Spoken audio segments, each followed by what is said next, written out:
guys, welcome back to another video on Solution Lab. In this video, I'm going to show you how to cancel your Shopify subscription. We'll go step by step so you can manage your store subscription without any hassle. First, open the Shopify app on your phone. Once it's open, you'll see your store dashboard and navigation options. We need to go to the main menu to access store settings. Next, tap on the three horizontal lines at the bottom right corner. This opens the main menu with multiple options for your store. Scroll down to find the Settings option. Now, tap on Settings in the menu. Inside Settings, you'll find all the options to manage your store and subscription.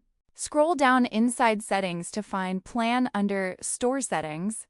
This is where your current subscription plan details are located. Once the plan screen loads, you will see your active subscription details. Here, you can cancel your Shopify subscription if you have purchased a plan. Follow the on-screen instructions to confirm cancellation. And that's it. You've successfully canceled your Shopify subscription. If this tutorial helped you, don't forget to subscribe and leave a comment below telling us which tutorial you want next. Thanks for watching, and good luck managing your store.